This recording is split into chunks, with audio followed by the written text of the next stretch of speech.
Good morning friends.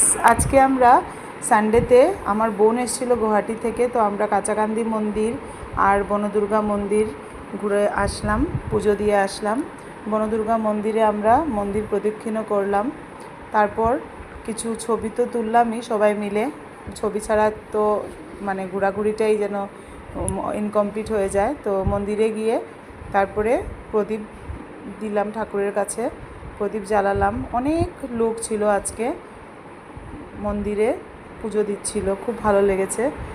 আর মন্দিরে গেলে দেখবে, তোমরা সবাই দেখবে, মানে মনটা যেন শান্ত হয়ে যায়। হ্যাঁ, কিছু একটা আলাদাই একটা স্যাটিসফ্যাকশন আসে মন্দিরে গেলে, খুব ভালো লেগেছে। সবাই প্রদীপ জ্বালাচ্ছিল, ধূপকাঠি দেখাচ্ছিল মার কাছে। তারপরে ঠাকুরের চূর্ণি একটা গাছের মধ্যে বাঁধলাম। আমি আগে যতবার গেছি দেখেছি সবাই বাঁধছে, তো এবার আমিও মনে করে নিয়ে গেছিলাম। আর এই দেখো আমি গাছে কিভাবে বাঁধছি। তো এইভাবে আমরা আজকে সারাটা দিন কাটালাম।